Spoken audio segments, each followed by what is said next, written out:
And joining us this week is Marsha Boswell with Kansas Wheat. And Marsha, we're kind of wrapping up the Kansas wheat harvest. You can go online to find the specifics as we learn more as we go through. But also, Kansas Wheat the last few years, literally going out in the field and talking with farmers, doing some ride-alongs. But with that, with this explosion continuing on social media, you all kind of help tell that story of the Kansas wheat farmer. We do. We spend a lot of time during harvest out riding along in the combine. We've done some like Facebook Live videos and interviews with farmers, just kind of talking about what farming means to them and sharing the story of the American wheat farmer with consumers.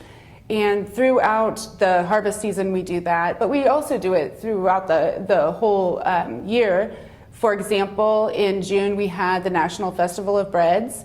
So we brought in 8 finalists from across the U.S. who baked their products, and then we named a champion, and that was open to the public. So we had about 3,500 people who came to Manhattan and attended that event, yes. It's quite something. It's really kind of grown into quite a thing, especially if you're into that, into that baking deal. It's pretty stiff competition. It is, and like I said, that's a national competition. So all of our finalists are from, I think, from the West Coast to the East Coast we had this year. So 8 finalists, and they came in. We took them out to a wheat farm. We took them to a flour mill. They got to tour the Innovation Center. So they got that whole field to flour experience while they were in Kansas. Talk about the importance. Why is that for some of these influential bakers, these influencers in that world to get that broader picture other than just, here's my bag of flour? Yeah, and so this year's National Festival of Breads was the first year that we opened it up to food bloggers as well as home bakers. We had 2 different divisions.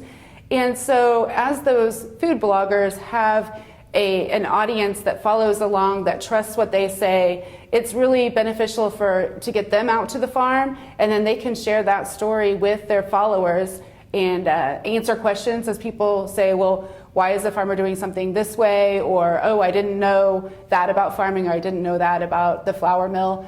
They're able to share that story. And so, we can't take every consumer out to a farm and let them ride in a combine, but we can share that story through social media.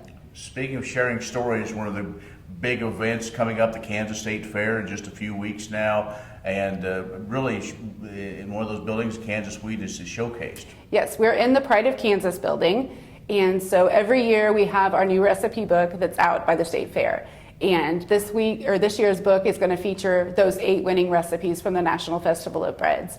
And so come on out to the Pride of Kansas building, pick up your new recipe book, and learn more about wheat farmers and the flour that goes into those products. I think there's some treats too, if I remember right. You got to stop by and. Yeah, we usually have all kinds of fun giveaways as well. Right, well, great.